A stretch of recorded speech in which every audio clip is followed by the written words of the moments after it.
O sucesso editorial do livro O Código da Vinci, de Dan Brown, instigou o imaginário através de uma narrativa que envolve a vida de Cristo, questionando e apresentando conjecturas e teses, algumas verossímeis e outras tantas sem fundamentação, como é o caso da menção sobre a obra de Leonardo da Vinci, A Última Ceia.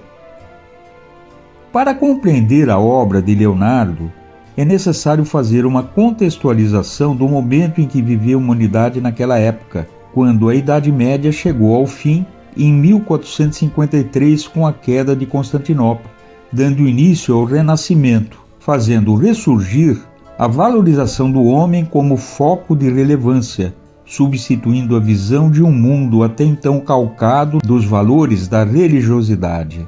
Inicia-se o humanismo, movimento que revolucionou o pensamento, com novas concepções e visões de mundo.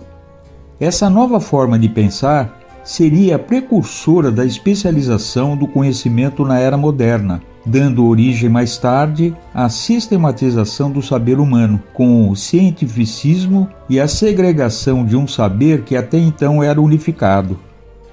Leonardo, que nasceu em abril de 1452, na zona rural próxima a Vinci, nas imediações de Florença, apesar de ter sido o maior expoente da Renascença, está também para um homem da Idade Média, na medida em que seu conhecimento não se restringia a uma especialidade específica, como, por exemplo, Michelangelo e Botticelli, que foram seus contemporâneos, todos de Florença, protegidos de Lorenzo de Médici.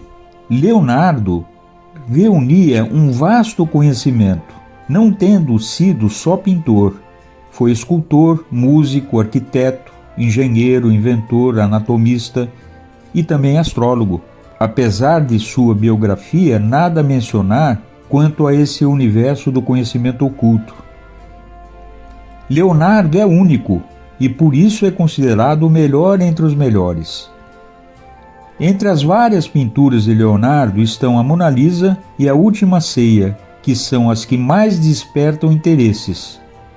A pintura A Última Ceia, encomendada pelo duque Ludovico Sforza, foi realizada em uma parede para decorar o refeitório do convento de Santa Maria della Grazie, em Milão, executada entre 1494 e 1498, e contém um conhecimento profundo, cifrado, que com o tempo foi sendo revelado. Aliás, o próprio Leonardo já havia dado pistas em seus escritos, ao associar os apóstolos com os signos do zodíaco. No livro Luz e Sombra, Elementos Básicos de Astrologia, Emma Cossette de Marcheville faz uma análise profunda sobre esta pintura e reproduzo aqui os conceitos que foram apresentados por ela, mas adicionando meus comentários principalmente sobre a estrela de 6 pontas e seu significado na pintura. Vemos que a figura de Cristo é colocada exatamente ao centro da pintura. E se traçarmos 2 linhas perpendiculares, projetando o ponto de fuga, teremos o centro da convergência exatamente sobre o olho direito de Cristo. Desta forma, temos o quadro com Cristo na posição central e os apóstolos distribuídos nos 2 lados. Ao redor de Cristo, forma-se um círculo que passa pelo arco da porta ao fundo, desenhando-se um triângulo com um vértice para cima e o outro com um vértice para baixo. No livro O Código da Vinci, Dan Brown fala desses símbolos de uma forma simplista, relacionando-os aos princípios masculino, personificado pela figura de Jesus, e o feminino, formado entre ele e João, que está ao seu lado direito. Como as feições de João são femininas, Dan Brown o associa à figura de Maria Madalena, utilizando-a para desenvolver a narrativa de sua ficção. No entanto, este simbolismo representado com os 2 triângulos com vértices opostos, é na realidade muito profundo, estando presente em diferentes tradições, tanto na védica como na hebraica, que apresenta os dois triângulos entrelaçados, formando a estrela de 6 pontas. A estrela de 6 pontas, embora seja conhecida como estrela de Davi ou selo de Salomão, está presente nos Vedas há 5.000 anos. Este símbolo encerra princípios herméticos, como o da correspondência, o da polaridade, assim como ao gênero. Isso não pode ser reduzido a uma alusão fálica. Podemos relacionar o triângulo com o vértice para cima como a tríade superior, que é o espírito, contendo os princípios da vontade, da sabedoria e da mente, que no caso é a consciência espiritual.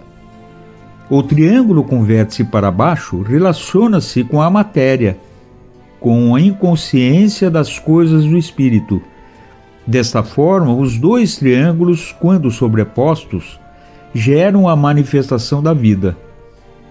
É a projeção do espírito, que é a tríade superior, na matéria, que é a tríade inferior, constituindo o mundo das coisas. A combinação dos 3 atributos superiores, matematicamente, gera os 4 elementos materiais. Pode-se também fazer uma analogia com as cores primárias, que são azul, amarelo e vermelho, que combinados entre si formam as 4 cores secundárias, constituindo a estrutura setenária da manifestação. 7 cores do prisma, 7 notas musicais, 7 dias da semana, 7 pecados capitais e etc.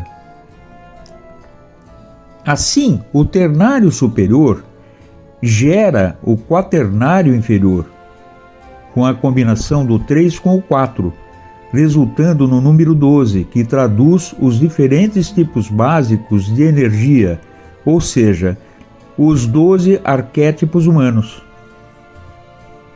Os números 3, 4, 7 e 12 são números sagrados, pois resume a constituição do universo, conforme poderá ser visto no vídeo desvelando símbolos, planos universais e particulares.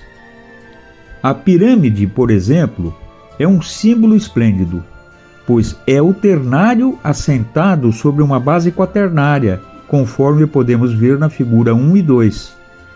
Se observarmos a pirâmide sob o seu ápice, veremos a divisão em 4 partes iguais, apresentado na figura 3.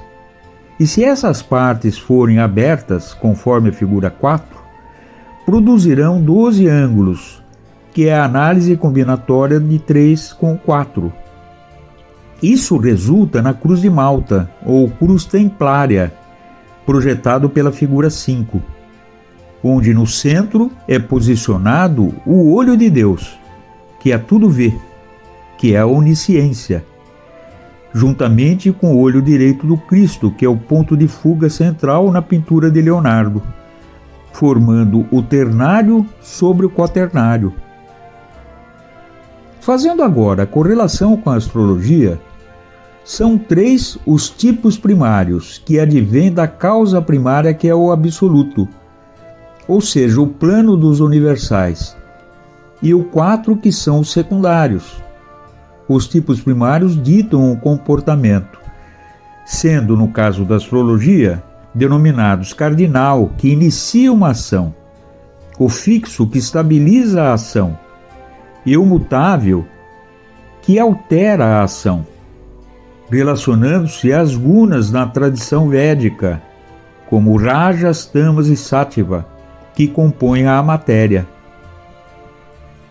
Podemos apresentar essas correlações através do diagrama, onde os arquétipos são formados considerando a manifestação cinética e estática da matéria e sua modulação com as 3 formas de comportamento, produzindo assim os 12 tipos básicos de expressão dos temperamentos. As qualificações de Leonardo envolviam também o conhecimento astrológico, e é justamente este conhecimento que está a ser revelado em sua obra. Ele conhecia profundamente os arquétipos, detalhando as suas características, demonstrando perfeitamente o zodíaco com os 12 signos, tendo o Sol, ou seja, o Cristo, como o centro dos acontecimentos da criação. O que torna mais evidente se observarmos que os apóstolos foram dispostos em 4 grupos de 3. Temos assim os 4 grupos, associando-os às 4 estações do ano, com os apóstolos correspondendo a cada signo. Cada estação tem 3 meses e, consequentemente, 3 signos, iniciando-se na primavera, que é o ponto vernal no hemisfério norte, com os meses de março, abril e maio, relacionados a Áries, Touro e Gêmeos, ao verão, com os meses de junho, julho e agosto, relacionados a Câncer, Leão e Virgem, ao outono, com os meses de setembro, outubro e novembro, relacionados a Libra, Escorpião e Sagitário, e finalmente ao inverno, incluindo dezembro, janeiro e fevereiro, relacionados a Capricórnio, Aquário e Peixes. Na roda zodiacal, temos os signos distribuídos formando eixos, onde um signo tem suas características virtuosas, sendo que as dificuldades são vividas no signo colocado em oposição, o que nos remete ao princípio da polaridade, onde afirma que tudo tem 2 polos, sendo os mesmos de natureza similar, variando, porém, o grau e que essas polaridades podem ser reconciliáveis, conforme é apresentado no Caibalion de Hermes Trismegistus. Para se vencer as dificuldades, representadas pelas sombras, há de se buscar as virtudes, que é a luz, localizada no lado oposto.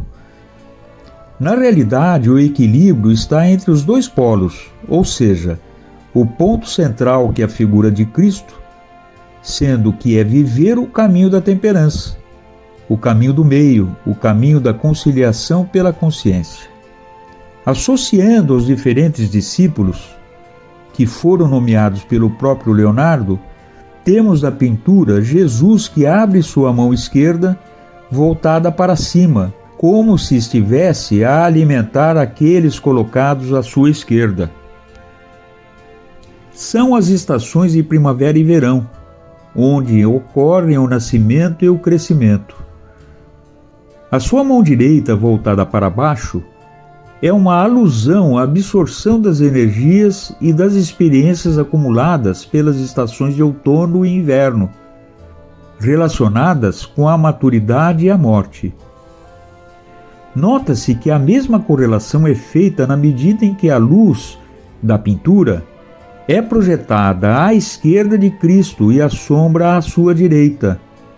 A mesma dualidade polar também é representada no manto de Jesus, que delimita os 2 hemisférios.